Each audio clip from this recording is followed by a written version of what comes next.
Hablando la semana pasada acerca de Esaú, cuando Esaú vendió el plato, su primogenitura por un plato de lentejas, ¿se acuerdan? Y veíamos que el hombre trató de procurar no la primogenitura por haberle fallado a Dios, que era lo que Dios le había entregado a él, era la bendición o el regalo que Dios le había otorgado a él por ser primogénito.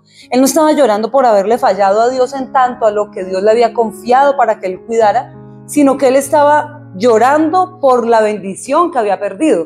Y hablábamos en días pasados cómo muchas personas se quiebran o lloran o se duelen cuando lo que se ve afectado en su vida por fallarle a Dios es la bendición, pero no lloran ni se quiebran ni se duelen por fallarle a Dios. Veíamos el Salmo 51 el jueves pasado, el día de la oración, cómo David lloró y se quebró delante de Dios cuando él pecó y falló, y lo que él le pedía al Señor era: no retires de mí tu Santo Espíritu, no quites de mi vida a tu Santo Espíritu, porque él sabía que el hecho de fallarle a Dios, de negar a Dios, era dejar fuera la comunión con el Espíritu Santo, era alejarse de él, y le dolía haber perdido la presencia de Dios. En ningún momento él estaba doliendo perder bendiciones, él le dolía y le afectaba era estar mal con Dios. Y en el caso de Esaú es todo lo contrario. A Esaú no le duele fallarle a Dios, a Esaú le está doliendo haber perdido la bendición. Entonces continuamos con la secuencia de lo que veníamos trabajando o hablando la semana pasada. Vamos a ir al libro de Job, capítulo 8, verso 13, vamos a leer en la DHHE. Dios habla hoy, no sé qué sigue, Dios habla hoy, ¿qué dice? Dios habla hoy, ok. La encuentran así en las versiones, DHHE. Job, capítulo 8, versículo 13, dice: lo mismo pasa con los malvados, con los que se olvidan de Dios. Sus esperanzas quedan frustradas. La esperanza queda frustrada. Ahora, veíamos que es lo que le ocurre a Esaú. Él perdió la esperanza. Dice que es lo mismo que le pasa a los malvados, es lo mismo que le sucede a aquellos que se han olvidado de Dios. La esperanza del malvado, de aquel que le da la espalda a Dios, queda frustrada, y fue lo que estaba enfrentando Esaú en ese momento. Ahora en Proverbios 23, 17 al 18 vamos a leer en la Nueva Traducción Viviente lo siguiente. Dice: no envidies a los pecadores, en cambio teme siempre al Señor.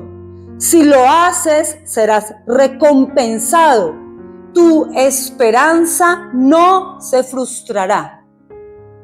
Miren que hay estos dos versículos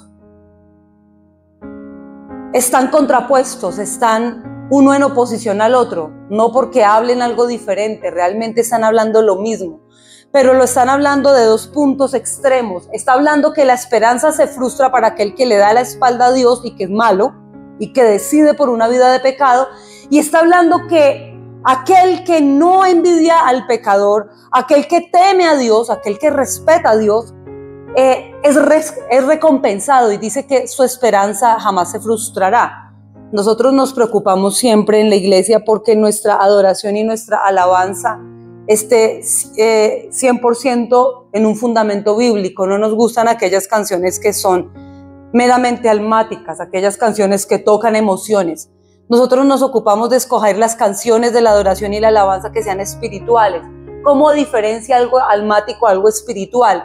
En que lo almático mueve emociones y lo espiritual toca y alimenta el espíritu, porque está basado 100% en la palabra de Dios, y se dice que la palabra de Dios es espíritu, es verdad, es neustos, es aliento de vida.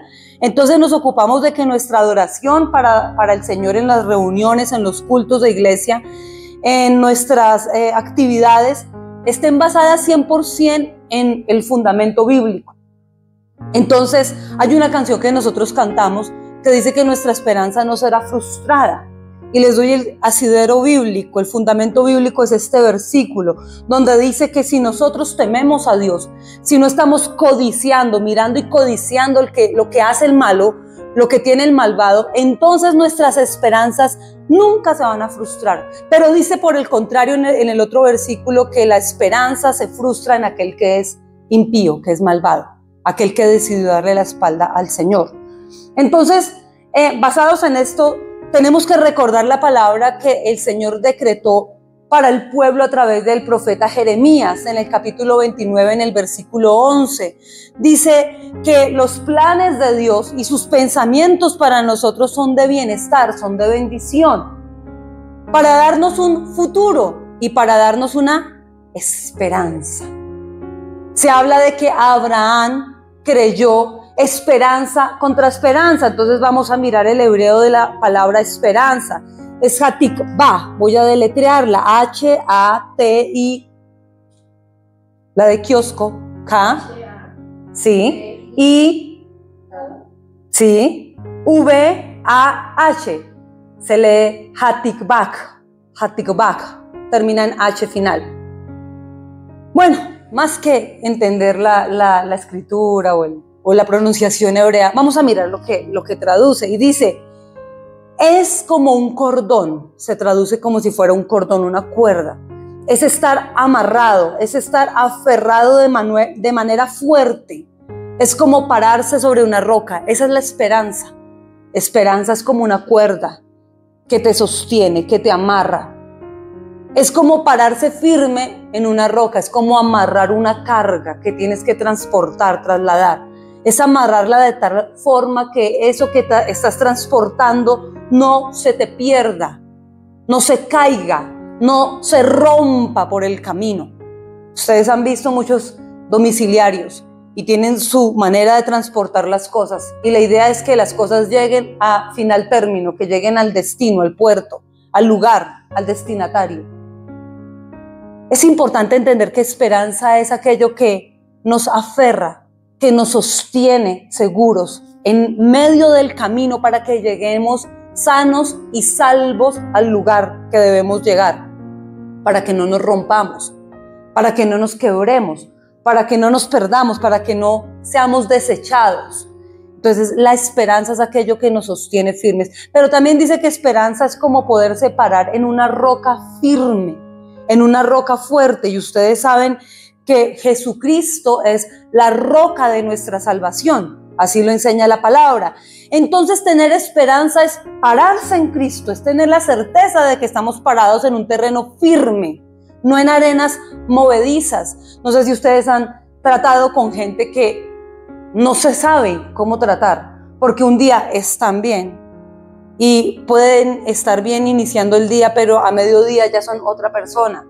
Y finalizando la tarde son otra persona totalmente diferente a las dos personalidades que viste en la mañana y al mediodía.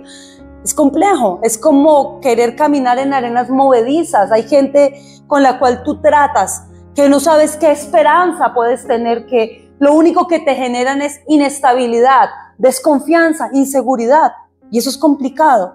No hay peor relación, porque no se puede establecer una relación estable, duradera, una relación madura, una relación que crezca, una relación que prospere, que progrese con una persona que es como una arena movediza. Lo que dice la escritura es como una persona de doble ánimo, que no se sabe qué esperar. Y a veces nos pasa así en nuestro trato con la gente, pero hay una buena noticia.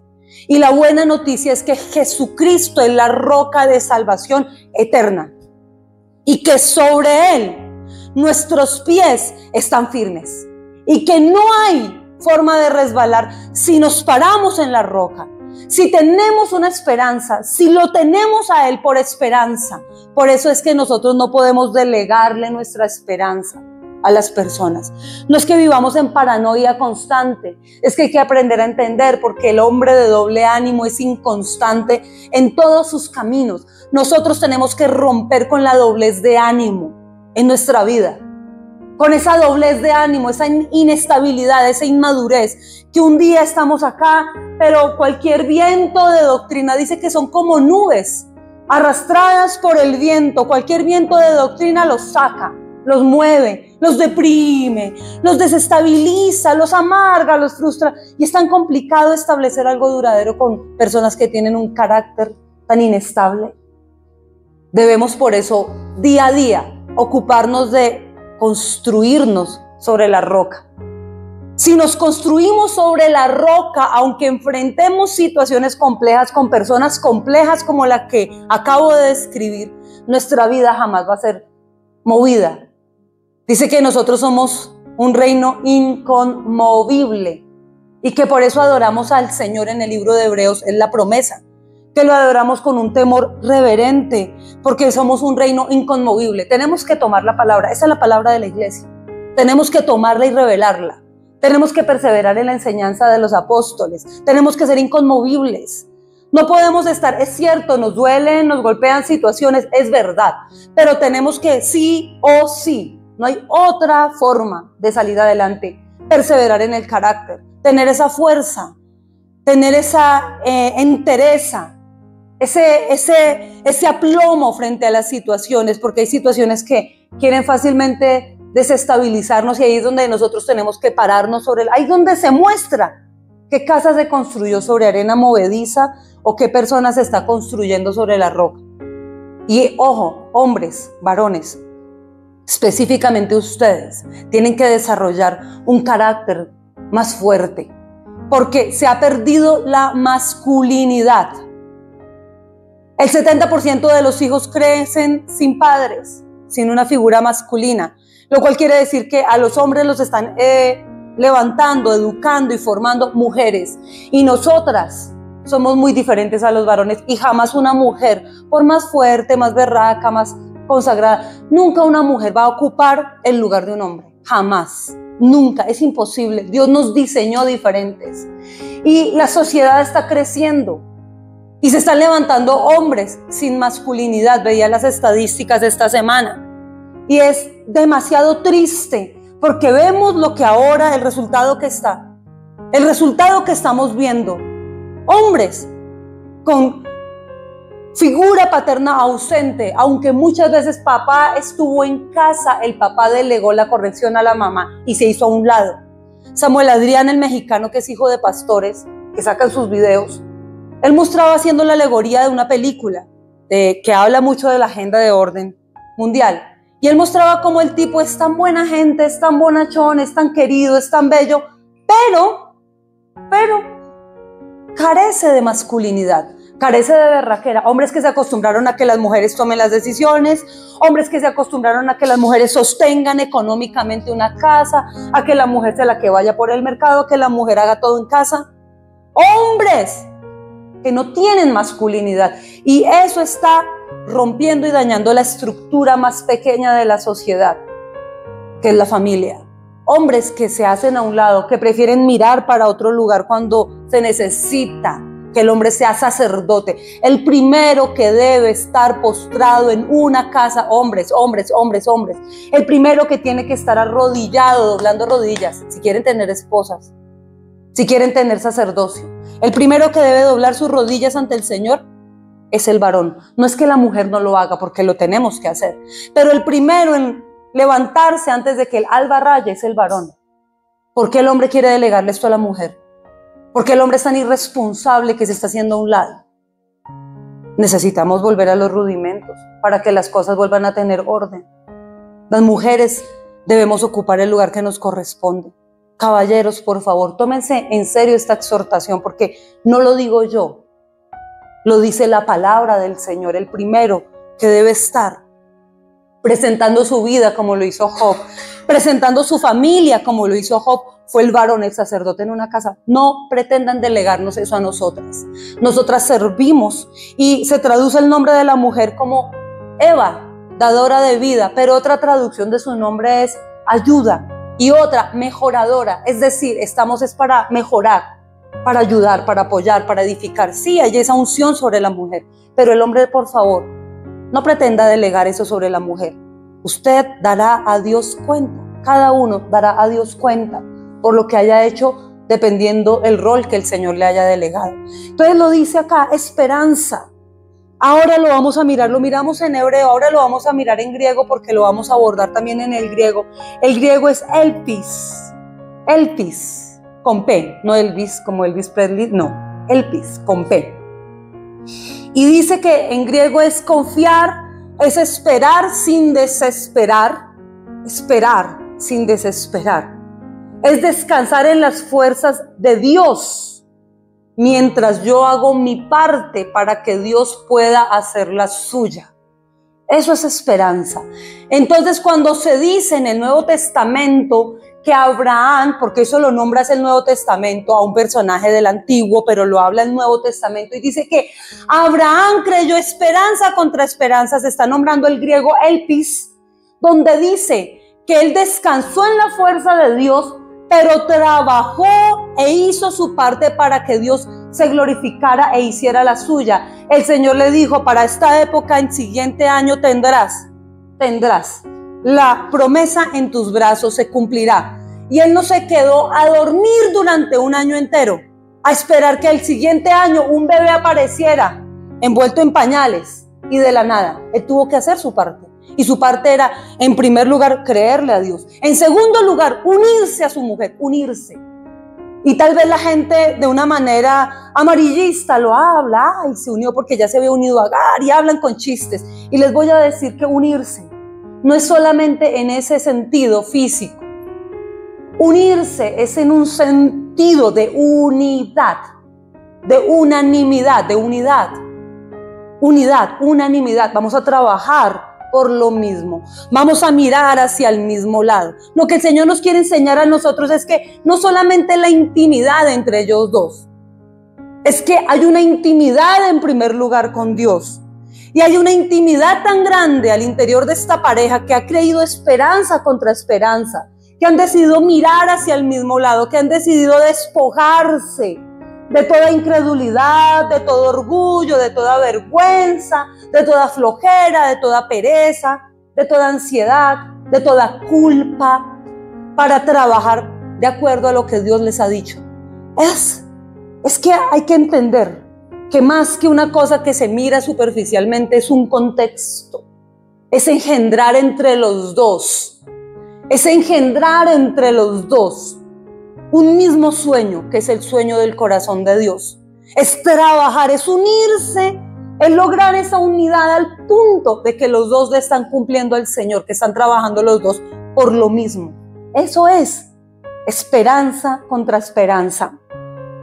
Proverbios 13, capítulo 13, verso 12, en la palabra de Dios para todos, en la PDT, dice: cuando se pierde la esperanza, se debilita el corazón, pero un deseo alcanzado es un árbol de vida. Cuando se pierde la esperanza, se debilita el corazón. Nosotros no podemos perder la esperanza.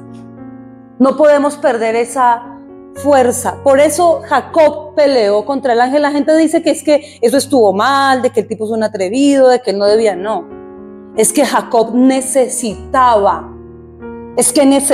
para él era mejor andar renqueando que andar caminando muy derechito y muy erguido sin la presencia de Dios. Él peleó con todas sus fuerzas para abrazarse al ángel, para que fuera herido, golpeado y caminar de una manera diferente. Eso no es tan sencillo como se ve, es que alguien está cojeando. Necesitamos cojear muchas veces. A veces pasan procesos en nuestras vidas que nos ponen a caminar cojeando. Y eso simplemente ocurre para que nosotros entendamos que el Espíritu Santo de Dios se llama Paracletos, ayudador, consolador, muleta de apoyo. Él es el Espíritu Santo que viene a equilibrar en nuestra vida aquello que nos está haciendo falta, porque si no, usted caminaría muy derecho, caminaríamos muy erguidos. Y el Señor a veces permite ese toque en el lugar donde se descoyunta algo, donde algo se desliga, donde algo se quiebra, para que nosotros aprendamos a confiar en el poder de Dios, no en nuestra fuerza, a caminar apoyándonos en el Señor. Necesitamos caminar apoyándonos en Dios. No podemos seguir caminando solos. No podemos ser tan soberbios ni tan autosuficientes como para pretender que así, a la manera que estamos haciendo las cosas, siempre están bien. Tenemos que entender que debemos pelear para tocar esa presencia, para abrazarnos día a día y depender, confiar, descansar en el poder de Dios y hacer nuestra parte, porque eso es esperanza. Esperanza es eso. Eso es lo que se traduce como esperanza. Elpis es Esperar sin desesperar es actuar por confianza, es actuar por confianza. Qué loco tan loco hacer un contrato cuando el otro contratante todavía no ha llegado a firmar en notaría. Qué loco tan loco es aquel que partió los animales en dos, que era la forma de notariar un contrato en la antigüedad. Abraham se atrevió a hacerlo, creyendo esperanza contra esperanza. Recibió la promesa y dijo: tú me prometiste, vamos a firmar esto. Tú me lo dijiste, yo te creo, pero ven y me firmas. Vamos a hacer un contrato porque yo me comprometo para ti, pero tú te has comprometido conmigo. Ven aquí, Señor. Y partió los animales en dos, que era el pacto que se hacía en la antigüedad. Y las aves del cielo querían robarse el sacrificio y él tuvo que aprender a espantar. Tuvo que aprender a pelear contra los chulos que se quieren venir a robar lo que está legalizando tu promesa. Y él peleó y la gente se burló de él y todos lo tomaron por loco. Pero después de lograr espantar todos aquellos dardos del maligno, aquellos argumentos que Satanás estaba levantando, cuando pudo derribar finalmente esos argumentos, la antorcha, la presencia del Espíritu Santo. Dice que el Espíritu Santo se paseó en medio del sacrificio, pactando y firmando. A mí esa es una de las escenas que yo digo, uff. Porque el tipo pasa en medio del sacrificio y se queda al otro lado.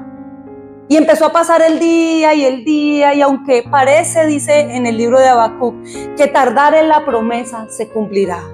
Aunque parece que tarde lo que él ha prometido, él lo cumplirá porque él no miente, ni se arrepiente. Nosotros mentimos y nos arrepentimos porque somos seres humanos, lo dice la Escritura. Todo hombre miente, pero el Señor nunca miente. Y él pasó en medio del sacrificio al final de la tarde, cuando ya nadie lo esperaba, cuando ya eso olía maluco, cuando ya hedía un poco, cuando había hedor, cuando habían pasado la burla y la vergüenza, y el Señor decidió pasar cuando ya nadie pensaba, porque Dios no llega cuando queremos, Él llega cuando es su tiempo, pero nunca, nunca miente. No es así. Él no miente. Cuando el Señor ha entregado una promesa, Él obra para que todo se cumpla. Pero tú también tienes que orar para que se cumpla. Tú también tienes que tomarte el tiempo de partir el sacrificio. La ofrenda sacrificial es una ofrenda sacrificial. Es una ofrenda que tenemos que aprender a entregarle al Señor. Una ofrenda de sacrificio, una ofrenda que nos duele, una ofrenda que nos cuesta, una ofrenda que para muchos es un motivo de afrenta, porque no entienden que nosotros caminamos en una dimensión totalmente diferente. Para la gente es bruto el que ofrenda algo en una iglesia, el que siembra, el que da, el que sirve. Oh, lo están explotando, Ustedes mismos saben aquí sí no es un secreto el manejo de las finanzas de esta iglesia, porque se manejan con total integridad y transparencia. Ustedes lo saben. Acá habrá ministerios donde pasen cosas, pero específicamente acá, ustedes son testigos los que están acá reunidos. ¿Cómo es el manejo que se le dan a las finanzas? Y nosotros sí podemos decir acá, lo que hacemos lo hacemos para Dios. Y damos una ofrenda de sacrificio que para la gente de afuera dirán, ¡ah, qué mal! ¿Cómo es de bruto? ¿Cómo lo están explotando? No le pagan por sus servicios. Ustedes, miren, 1000 cosas nos pueden decir. Porque nadie entiende.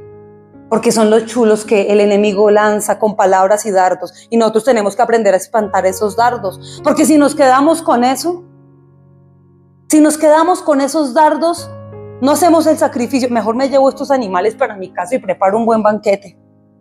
Mejor me los como yo con mis criados, es cierto. Estoy desperdiciando este sacrificio. Ustedes saben a qué texto me estoy refiriendo, ¿no? Al caso de Abraham cuando sacrificó los animales pactando con el Señor. Porque él no veía como pérdida, él veía como ofrenda, él veía como contrato, como pacto con Dios. Usted tiene que aprender a ofrendar así. Usted debe ofrendar a Dios de esa manera, para que la antorcha pase, para que el sacrificio sea grato delante de Dios, una ofrenda de amor para el Señor. El Señor ratifica su promesa. Y vamos a leer ahora en el libro de Hebreos capítulo 6, verso 17 al 19. Estamos en palabra de Dios para todos. Dice, de igual manera, Dios quería demostrar que su promesa era confiable y que la gente iba a recibir lo prometido. Dios dijo que algo sucedería y lo afirmó con una promesa. Hay dos cosas imposibles: que Dios mienta y que no cumpla lo que promete. Esas dos cosas nos dan confianza a los que nos hemos refugiado en Él. Nos fortalecen para continuar en la esperanza que Dios nos da. Tenemos esa esperanza tan fuerte y segura como un ancla que nos sostiene. Nuestra esperanza llega más allá de la cortina del lugar santísimo del cielo. Amén. Dios quería demostrar que su promesa era confiable. Se lo demostró a Abraham, nos lo demuestra a nosotros. Y dice que era confiable y que la gente iba a recibir lo que Él nos prometió. Él nos ha prometido muchas cosas y Él quiere que entendamos que las vamos a recibir. Es su promesa. Su promesa no se frustra. Es la esperanza que tenemos. Dijo que algo sucedería y lo afirmó con una promesa. Ok, tenemos la promesa, ¿verdad? Digan, ustedes cada uno tiene una promesa. Por favor, piensen en la promesa que Dios les entregó, en las promesas que Dios con las cuales el Señor ha sellado sobre sus vidas, en su corazón. Dice, hay dos cosas imposibles. Esto es imposible. Hay dos cosas que ya son imposibles. La primera, que Dios mienta. Jamás va a mentir. Dios no miente. Él no miente. Y dice, lo otro, que no cumple lo que Él promete. Esas dos cosas nos dan la seguridad. Él no miente nunca y Él cumple lo que promete. Son dos cosas que tenemos que tener firmes en nuestra vida. Dice, esas dos cosas nos dan confianza porque nos hemos refugiado en Él. Es lo que estamos haciendo, nos refugiamos en Él. Dice, nos fortalecen para continuar en la esperanza que Dios nos da. Eso nos da fuerza. Eso es lo que nos da realmente fuerza. Y dice que esa esperanza es como un ancla que nos sostiene. Y esa esperanza que tenemos ha llegado al lugar santísimo, pero no en el tabernáculo hecho de manos humanas. Esto ha llegado al lugar santísimo, el cielo mismo. Ha penetrado hasta el lugar más íntimo de la presencia de Dios, en el cielo mismo. Es del cielo que recibimos las bendiciones. Es del cielo donde vienen para nosotros las promesas hechas realidad. No somos fanáticos, por eso levantamos nuestras manos al Dios del cielo, porque del cielo y del lugar santísimo, de allí es donde vienen nuestras promesas. Por eso es que levantamos nuestras manos en dependencia, en fe, en victoria al cielo. Por eso no se cansen de levantar las manos. Hay gente que le levanta las manos en el estadio a su equipo y su equipo no hace nada por ellos. Hay gente que va a conciertos, eventos masivos y levantan sus manos para sus ídolos. Pero sus ídolos tienen ojos, pero no los ven. Tienen oídos, pero no los escuchan. Tienen manos, pero no los abrazan, no los tocan. Y poco les importa, solo interesa que haya un lleno total. Y que se sobrevendan los eventos y que los millones sigan trasladándose a sus cuentas. Poco les importa aquel que duró en la fila horas y horas, mojándose, quemándose. Aquel que tuvo que empeñar hasta la licuadora, la lavadora para poder. Aquel que se endeudó para poder. A ellos poco o nada les interesa lo que sus seguidores hagan por ellos. Y aún así ellos van y les levantan las manos a ellos, esperando recibir no sé qué reciben, porque no van a recibir nada. Pero nosotros tenemos una esperanza firme y por eso levantamos nuestras manos al cielo, porque del cielo viene para nosotros nuestra recompensa. Es la esperanza. Es la esperanza que tenemos. No podemos perder la esperanza, porque solamente se le puede frustrar la esperanza a los que son impíos. Pero los que confiamos en Dios no perdemos la esperanza. Dice que nuestra esperanza no va a ser frustrada. Amén. Entonces, nosotros podemos ver que la esperanza tiene que surgir y se hace necesario que surja en los momentos más caóticos. Era caótico ya que se le quisieran robar el sacrificio, los chulos a Abraham. Era caótico porque la gente lo menospreciaba y se burlaba de él. Era caótico para Sara, que ya no tenía la costumbre de las mujeres, no estaba en una etapa fértil, volver a tener hijos. Dios rompe con todas las leyes de la naturaleza siempre, porque es Dios y Dios es real. Él es real. Él es real y sus promesas son sí y son amén. Entonces nosotros tenemos es que confiar y esperar sin desesperar mientras actuamos, mientras hacemos lo que a nosotros nos corresponde. Si yo recibo una promesa de Dios y yo no hago mi parte, ¿cómo pretendo que la promesa llegue a mi vida? ¿Cierto? Hay que actuar. No, doctor. ¿Sí o no, doctor? Ustedes me han predicado anoche. Ustedes dos me han predicado a mí. Me han enseñado. Han avivado mi fe. Porque cuando uno recibe la promesa, uno actúa de acuerdo a la promesa. Y Dios es fiel. Nosotros también tenemos que ser fieles. Porque es que la fidelidad viene en una doble vía. Yo no puedo esperar que el Señor sea fiel de para acá, pero yo no serle fiel a Él. La fidelidad, la lealtad tiene que ir en doble vía. O si no, no es fidelidad. O si no, no es lealtad. Entonces tenemos que trabajar en esto. Vamos a mirar un momento caótico, un momento de estancamiento, un momento de caos. Vamos a ir a la escritura en 2 de Samuel, capítulo 23, verso 11 al 12. Y hasta acá nos trae el Señor. 2 de Samuel 23, 11 al 12. Espíritu Santo, por favor. Dice en la NBI: el tercer valiente era Samá, hijo de Agüey, el Ararita. En cierta ocasión los filisteos formaron sus tropas en un campo sembrado de lentejas. El ejército de Israel huyó ante ellos, pero Samá se plantó en medio del campo y lo defendió, derrotando a los filisteos. El Señor les dio una gran victoria. Había un valiente dentro de los valientes de David. Este tipo fue tan tremendo que más adelante de estos versos, el rey, su rey, tiene sed. Y dice: ¿quién me diera a beber del pozo? ¿Quién me diera? Esto me acuerda a mi rey cuando está en el pozo y tiene sed y se encuentra con la mujer. Dios no tiene sed en su deidad, en su humanidad. Jesucristo tuvo sed. La sed que él tenía era sanar una vida, restaurarla, y que esa vida a su vez, predicara y alcanzara a otras almas. Esa es la necesidad del corazón de Dios, que prediquemos su nombre y que otras personas reciban la bendición de Dios. Fue la sed que Jesucristo tuvo en el pozo. Esa era la sed realmente que él tenía. La sed de él no era decir: por favor. De hecho, ella le dice: ¿usted por qué me pide agua a mí? Ustedes y yo somos como enemigos, o sea, por favor.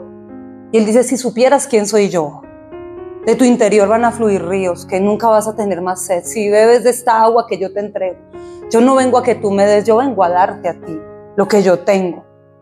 La sed del corazón de Dios es que su evangelio sea conocido, que las almas sean alcanzadas. Dejemos tanta dureza, tanta falta de compasión, tanta indiferencia. La gente se sigue perdiendo. Predica. Escuchen o no escuchen, predica. Es tu función, predicar. Es la sed del corazón de Dios. Y entonces David, el rey de Samá, el rey de este valiente, dice: tengo sed. Y este se va con los otros y se pasan en medio del campo, rodeado de sus enemigos, porque finalmente son enemigos, porque se han levantado de una manera injusta contra el rey. Y dice que le traen agua, y dice que él, cuando vio el agua, dijo: si yo me tomara esta agua, me estaría tomando la vida. Es como si bebiera la vida de estos tipos que se arriesgaron por mí. No podría tomarme el agua porque ellos expusieron su vida porque me aman, porque quieren suplir mi necesidad. Y dice que el rey David derramó el agua y se la ofreció en adoración al Señor, y prefirió el quedarse con la sed y entregarle a Dios su adoración. ¿Cuántas veces nosotros estamos dispuestos a hacer esto? ¿Cuántas veces ponemos la necesidad del corazón de Dios antes que nuestra propia necesidad? Tenemos que despojarnos del egoísmo. Vivimos en un mundo egoísta, y el egoísmo es una forma de idolatría, y la idolatría está en contra del Señor. Y no podemos, porque dice que ningún idólatra va a ir a la vida eterna. No podemos maquillar las cosas y decir que no es pecado cuando sí es pecado el egoísmo, la egolatría, el yo quiero, lo que les decía la semana pasada. Lo que tiene que ver conmigo me duele, porque mi problema va a ser el problema aquí de todos y todos me ayudan. Pero tu problema, mira tú cómo lo solucionas. Ay, ¿de verdad te pasó eso? ¿En serio? Ay, no, qué dolor. Supieras cuánto me duele lo que te está pasando. Ay, qué tristeza. Se me rompe el corazón viendo cómo tú sufres. ¿En serio? Ah, chao, me invitaron a comer. Bye.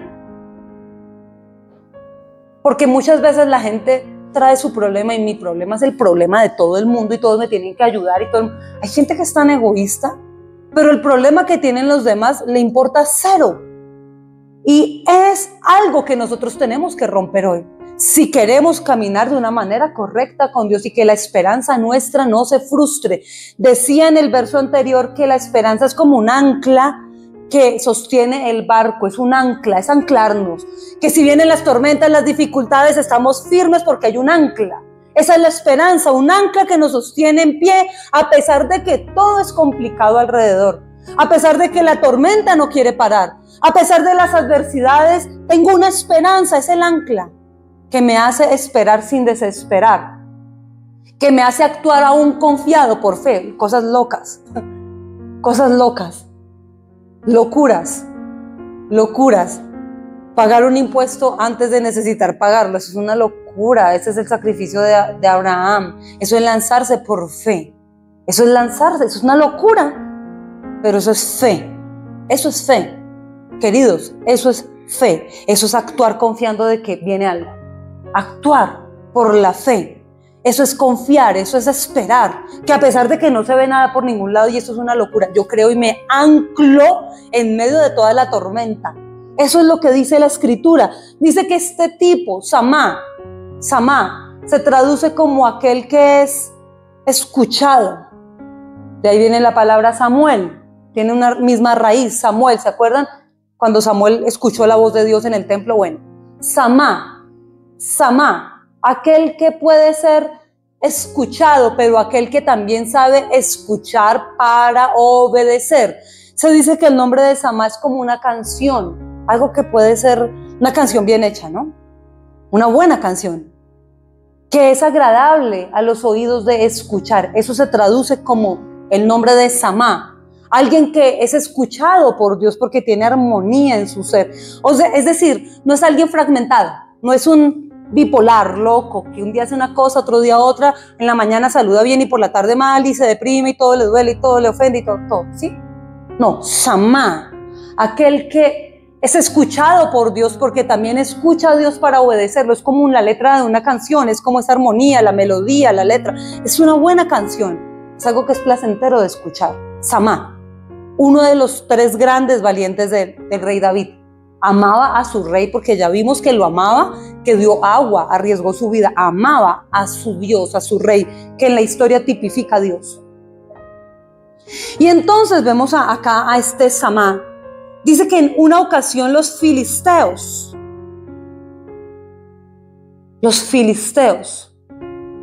y aquí hay algo que tenemos que entender, porque el nombre filisteo se traduce como aquel que adora a sus ídolos. Ustedes saben que ellos adoraban al príncipe de las moscas. Y yo le expliqué hace algún tiempo atrás cómo era que adoraban al príncipe de las moscas. Eso era una práctica asquerosamente repugnante. Y ellos tenían muchos ídolos y dentro de sus ídolos tenían al príncipe de las moscas. Los filisteos, pero también se traduce su nombre como aquel que divide. Dice que fueron los filisteos los que atacaron. Dice, viene del hebreo pelesh o plistín, que es aquel que divide o aquel que invade, como esos bichos que venían a robarse el sacrificio. Invaden, dividen, quieren golpear tus pensamientos para dividirte, para fraccionarte de lo que tú tienes que en realidad creer, y lo que no tienes que creer tiene que irse fuera. Tú no puedes tener dentro de tu cabeza 2 pensamientos, tienes que ser de un solo corazón, un solo pensamiento. Pero los filisteos vienen para sembrar esa división en tu cabeza. ¿Será que sí? ¿Será que no? Dios dijo, pero está difícil. Es ese ataque de Satanás, es un espíritu inmundo llamado los filisteos, que vienen para hacerte dudar de las promesas de Dios, para ponerte en división con la palabra de Dios, para dividirte de aquellas personas que están supuestas a pelear hombro a hombro contigo para conquistar. Vienen a dividirte de personas de autoridad que Dios ha establecido como sacerdocio para tu vida, para ministrarte, para pastorearte, para lavar tus pies. Vienen para dividir casas, familias, hijos contra padres, padres contra hijos. Los filisteos es un espíritu que ataca en división, que invade para dividir en primer lugar a la persona que tiene la promesa de Dios, para dividirnos de aquellos con los cuales podemos hacer equipo y ser bendición. Él no viene a dividirte de aquellos que van a ser un compinche para tu vida. Ellos no vienen a dividirte de aquellas personas que solamente hablan y hablan cosas del mundo y que te viven sembrando cosas incorrectas para sacarte del propósito de Dios. Ellos no vienen a dividirte de él, al contrario, vienen a traerte gente que habla basura, gente que habla desde su vida, gente que habla con un corazón roto, gente que habla con un corazón no sano, amargado. Gente que tiene pensamientos machistas, feministas, progresistas, que vienen a hablarte a ti sutilmente, porque es sutilmente que Satanás lo hace.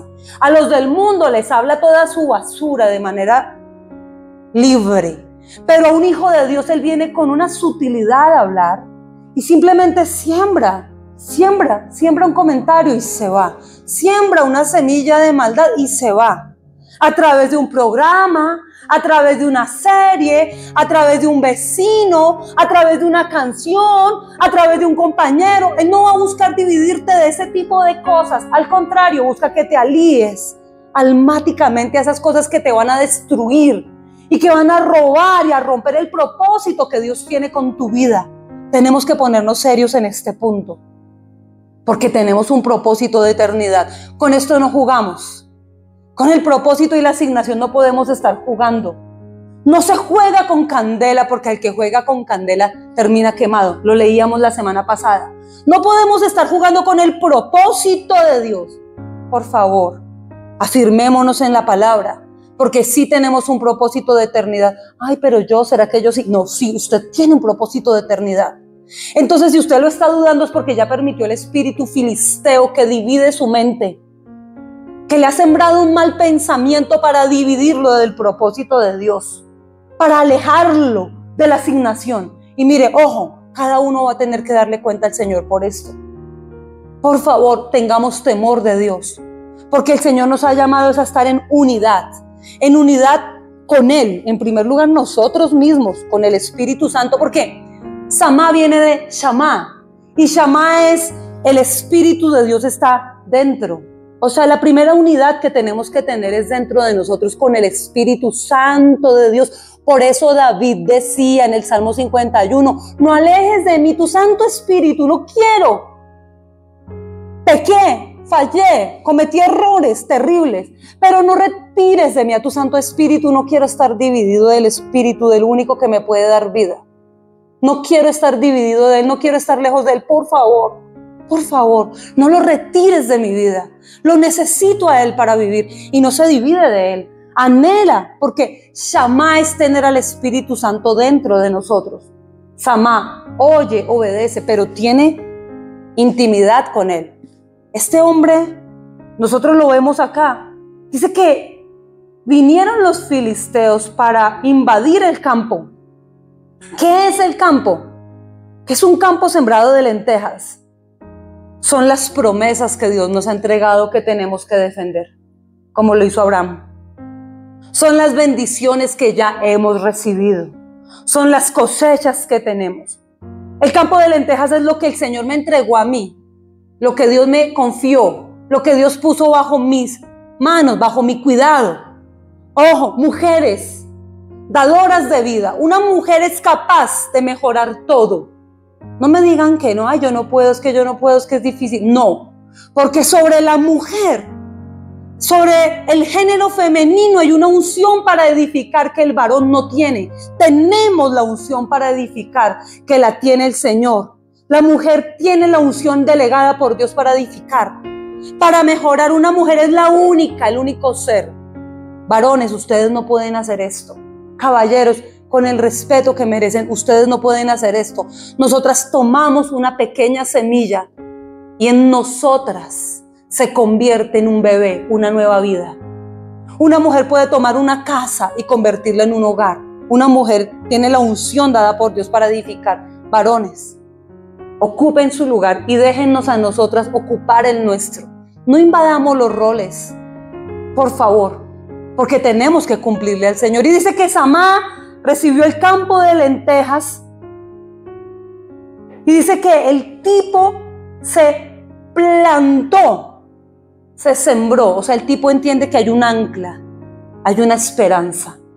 El tipo no es arena movediza, no es un inconstante o un frustrado, pero me impacta porque Samá, antes de Dios, antes del rey en la cueva, Samá, antes de su señor, de su rey con el que convivió en la cueva, antes de eso, Samá era un endemoniado, lo dice la escritura, endeudado, amargado, marginado, frustrado, sin esperanzas.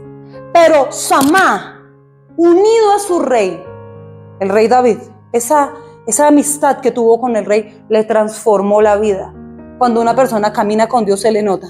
Su vida tiene que ser diferente. Tenemos que ser diferentes. Cuando tenemos comunión como Samá con el rey, nuestra vida tiene que ser diferente. Y el tipo cambió de ser el endeudado, el frustrado, el temeroso, el angustiado, todas esas cosas. Ahora es un valiente. No podemos quedarnos anclados al pasado. No. El ancla es nuestra esperanza firme. No podemos anclarnos a lo malo, a nuestras malas costumbres. Tenemos que romper la mediocridad.